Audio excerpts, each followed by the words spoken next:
ಬೆಳಗ್ಗೆ 5:30 ಜಾಗಿಂಗ್ ಬಂದಿದ್ದೀನಿ. ಯಾರೂ ಮೇಲೆ ತಳ್ಳಬೇಡ್ರಿ. ನಿಮ್ಗೊಂದು ವಿಷಯ ಹೇಳ್ತೀನಿ.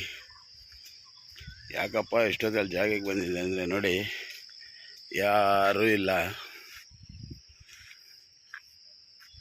ನಮ್ಮ ಜೀವ ಉಳಿಸ್ಕೊಳೋಕ್ಕೋಸ್ಕರ ನಾವಿಲ್ಲಿ ಬರ್ತೀವಿ, ಯಾರೂ ನಮ್ಮ ಹಿಂದೆ ಬರಲ್ಲ. ಹಾಗೇ ನಮ್ಮ ಹತ್ರ ದುಡ್ಡು ಕಾಸಿಲ್ಲ ಅಂದರೆ ಯಾರೂ ಹತ್ರನೂ ಬರಲ್ಲ, ಹಿಂದೇನೂ ಬರಲ್ಲ, ಮುಸು ನೋಡಲ್ಲ. ಅದಕ್ಕೇ ನಮ್ಮ ಮೈ ನಾವೇ ಉಳಿಸ್ಕೊಳ್ಬೇಕು.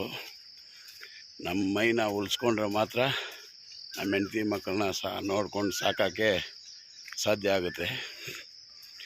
ಅದಕ್ಕೆ ಎಲ್ಲರನ್ನೂ ಎದ್ದು ಜಾಗಿಂಗ್ ಮಾಡಿ ಅಂತ ಹೇಳೋದು ನಾನು. ಇಲ್ಲಾಂದರೆ ಯಾರು ನಮ್ಮ ಹೆಂಡತಿ ಮಕ್ಕಳು ನೋಡಲ್ಲ. ನಾವಿದ್ದರೆ ಮಾತ್ರ ಅವ್ರನ್ನ ಹೆಂಗೆ ಬೇಕೋ ನೋಡ್ಕೊಬೋದು, ಕಾಪಾಡ್ಕೊಳ್ಬೋದು. ಒಂದು ಚಿಕ್ಕ ಕತೆ ದಯವಿಟ್ಟು ಕೇಳಿ. ಈಗ 5 ಗಂಟೆಗೆ ಎದ್ದು ಬರ್ತಾಯಿದ್ದೀನಿ ನಾನು. ಒಂದು 35 ವರ್ಷ ಬ್ಯಾಕು ಹಿಂದೆಗಡೆ ನಾನು ಇದೇ ಥರ 5 ಗಂಟೆಗೆ ಎದ್ದು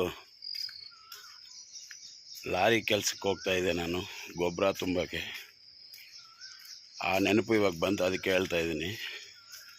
ಯಾಕಪ್ಪ ಇವನು ಲಾರಿ ಕೆಲ್ಸಕ್ಕೆ ಹೋಗ್ತೀನಿ ಅಂತ ನಮ್ಗೆ ಹೇಳ್ತಾ ಇದ್ದಾನೆ, ಇವನು ನಡೆ ಬರ ಅಂತ ನೀವು ಅಂದ್ಕೊಬೋದು.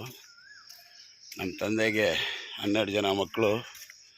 ಹಂಗಾಗಿ ತಂದೆ ಒಬ್ಬರೇ ಕಷ್ಟ ಬೀಳಬಾರ್ದಂತ ನಾವು ಅವ್ರಿಗೆ ಒಂದು ಬಲವಾಗಿರೋಣ ಅಂತ ನಾವು 13 ಏಜ್ಗೆ ನಾನು ಗಾಡಿ ಕೆಲಸಕ್ಕೆ ಹೋದೆ, ಗೊಬ್ಬರ ಹೊರಕ್ಕೆ. ಹೋಗಿದ ತಕ್ಷಣ ನನಗೆ 2 ರೂಪಾಯಿ ಕೂಲಿ. ಆವಾಗ ಎಷ್ಟು? 2 ರೂಪಾಯಿ. 2 ರೂಪಾಯಿ ತಗೊಂಡು ಬಂದು ನಮ್ಮ ಅಮ್ಮನ ಕೈಯಲ್ಲಿ ಕೊಡ್ತೀನಿ. ಅವರು ನನಗೆ 10 ಪೈಸೆ ಕೊಡ್ತಾರೆ. 2 ರೂಪಾಯಿ ಕೊಟ್ಟಿದ ತಕ್ಷಣ ನನಗೆ 10 ಪೈಸೆ ಕೊಡ್ತಾರೆ. ಈಗೇನಪ್ಪ ಅಂದರೆ ಎಲ್ಲ ಇದೆ, ಕಷ್ಟ ಬಿದ್ದು ಆಗ ಈಗ ದೇವರು ಸುಖವಾಗಿಟ್ಟಿದ್ದಾರೆ. ಆದರೆ ಜನ ಮಾತ್ರ ಇಲ್ಲ. ಏನೇ ನಾವು ದುಡಿದು ಏನೇ ಮಾಡಿದ್ರು, ಏನೇ ಸೇವೆ ಮಾಡಿದ್ರು ಒಬ್ಬೊಬ್ಬರು ಒಂದೊಂದು ಥರ ಇರ್ತಾರೆ. ಅಣ್ಣ ಬೇಕು, ತಮ್ಮ ಬೇಕು ಅಂತ ಅಕ್ಕ ತಂಗಿದ್ರು ತುಂಬ ಪ್ರೀತಿ ಮಾಡೋರು ಇದ್ದಾರೆ. ನಾನು ಎಲ್ರಿಗೂ ಹೇಳಲಿಲ್ಲ, ನನ್ನ ಫ್ಯಾಮ್ಲಿದು ಹೇಳ್ತಾಯಿದ್ದೀನಿ. ಇವತ್ತಿಗೂ ಎಲ್ಲರನ್ನೂ ಚೆನ್ನಾಗೇ ನೋಡಿದ್ದೀನಿ. ನನ್ನ ಅಕ್ಕ ತಂಗಿದ್ದರು ನನಗೆ ಮೈ ಹುಷಾರಿಲ್ದಿರಂಗೆ ಆಗೋಯ್ತು. ಹಾಸ್ಪಿಟ್ಲಿಗೂ ಬಂದಿಲ್ಲ. ಹಂಗಾಗಿ ಮನೆಗೆ ಬಂದೆ ಡಿಸ್ಚಾರ್ಜ್ ಆಗಿ. ನಮ್ಮ ಹೆಂಡತಿ ಮಕ್ಕಳು ಮಾತ್ರ ನೋಡಿಕೊಂಡ್ರು. ಮೇಲೇ ಇದ್ದರು ಎಲ್ಲರೂ. ನಮ್ಮ ಅಣ್ಣ ಡಿಸ್ಚಾರ್ಜ್ ಆಗಿ ಬಂದಿದ್ದಾನಂತ ಬಗ್ಗಿ ನೋಡೋಕ್ಕೂ ಯಾರು ಬಂದಿಲ್ಲ. ಅರ್ಥ ಆಯ್ತಾ? ಅದಕ್ಕೆ ಹೇಳ್ತಾಯಿದ್ದೀನಿ, ದಯವಿಟ್ಟು ನೀವು ಯಾರನ್ನೂ ನಂಬಕ್ಕೆ ಹೋಗಬೇಡಿ. ನಿಮ್ಗೆ ಯಾರು ಇಷ್ಟ ಆಗ್ತಾರೋ ಅವ್ರನ್ನ ನಂಬಿ, ಯಾರು ಬೇಕೋ ಅವರಿಂದ ಹೋಗಿ ನಿಮ್ಮ ಮೈ ನೋಡ್ಕೊಳ್ಳಿ, ಕಾಪಾಡ್ಕೊಳ್ಳಿ. ಇವತ್ತು ನಾನು 2 ರೂಪಾಯಿ ಕೂಲಿಗೆ ಹೋಗಿ ಕಷ್ಟ ಬಿದ್ದು ಒಂದು ಸಾಮಾನ್ಯ ಕೂಲಿ ಆಳು. ನಾನು ಅವಾಗ ಮಳ್ಳು ತುಂಬ ಕೂಲಿ ಆಳು, ಗೊಬ್ಬರ ತುಂಬ ಕೂಲಿ ಆಳು. ಹಂಗಿರೋವಾಗ 1000 ಜನ ಇದ್ದರು. ಈಗ ಎಲ್ಲ ಇದೆ, ಸುಖ ಇದೆ, ದೇವರೆಲ್ಲ ಕೊಟ್ಟಿದ್ದಾನೆ. ಕಷ್ಟ ಬಿದ್ದು ನಾವು ಕಷ್ಟ ಬಿದ್ದಿದ್ದಕ್ಕೆ ಎಲ್ಲ ಕೊಟ್ಟಿದ್ದಾನೆ ದೇವರು. ಈಗ ಯಾವ ಜನನೂ ಇಲ್ಲ. ನನಗಿರೋದು ನಮ್ಮ ಕರ್ನಾಟಕ ಜನತೆ ಮಾತ್ರ.